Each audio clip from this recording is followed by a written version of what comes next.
Hi, second grade parents. This is Mrs. Runyon here, and I am making a video for those students who have reading with Mrs. Quat.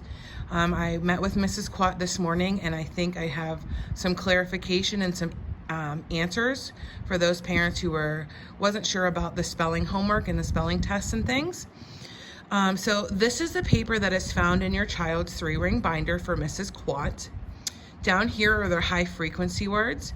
Mrs. Quat wants them to read these words, but they do not need to know how to spell them, okay? Over here in the pencil, these are the spelling words that your child was already tested on last week. They already had this test on Friday. That test was graded and sent home into their take-home folders yesterday, and they were already entered into the online grading book. So these words in this pencil, you can go ahead and cross out, okay? The spelling words are not going to match. Mrs. Runyon teaches spelling and grammar to every single second grade student together, okay? So you do not have to pay attention to the spelling words on this pencil. You do not have 2 spelling lists that they need to learn. Your child was already tested on these words. What I did do was I sent home the new spelling list, okay? Every child in second grade has these spelling words. The students who attend Mrs. Quat, they have 10 spelling words, the first 10. The other students who are in my reading group, they have 5 extra challenge words, okay? When your students who are Mrs. Quat take the reading test, they're just going to do the first 10, and they're going to stop and just sit quietly while we finish the rest of our 5 spelling words on our test, okay? There are short E, short O, and short U words. They can continue with the spelling homework in the packet that I already sent home. They do spelling with me. They have their spelling lesson in here.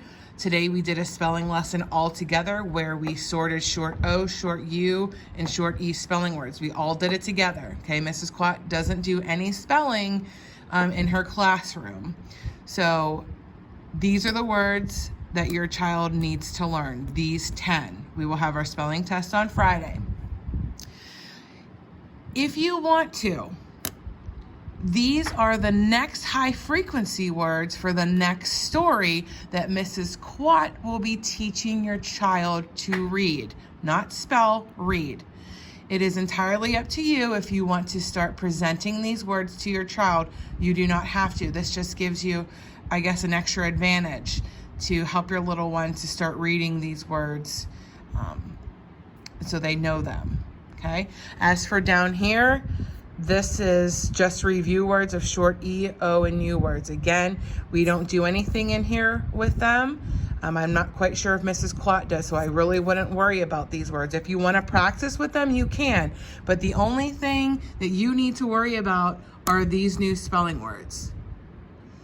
Okay, these are the same spelling words everyone else in the class has, and we will take the spelling test at the same time, except your kiddos do not get the challenge words. So I'm hoping that this answers and clarifies some information. Again, you do not follow these spelling words in the pencil on Mrs. Quat's paper. Just X it out. Your kiddos were already tested on those, and I think they all got 100%, to be honest. So that's it. Again, if you have any questions, please email me, reach out. I think I got the clarification that we needed, and I hope that works out well. Let me know if there's any other issues. Thanks.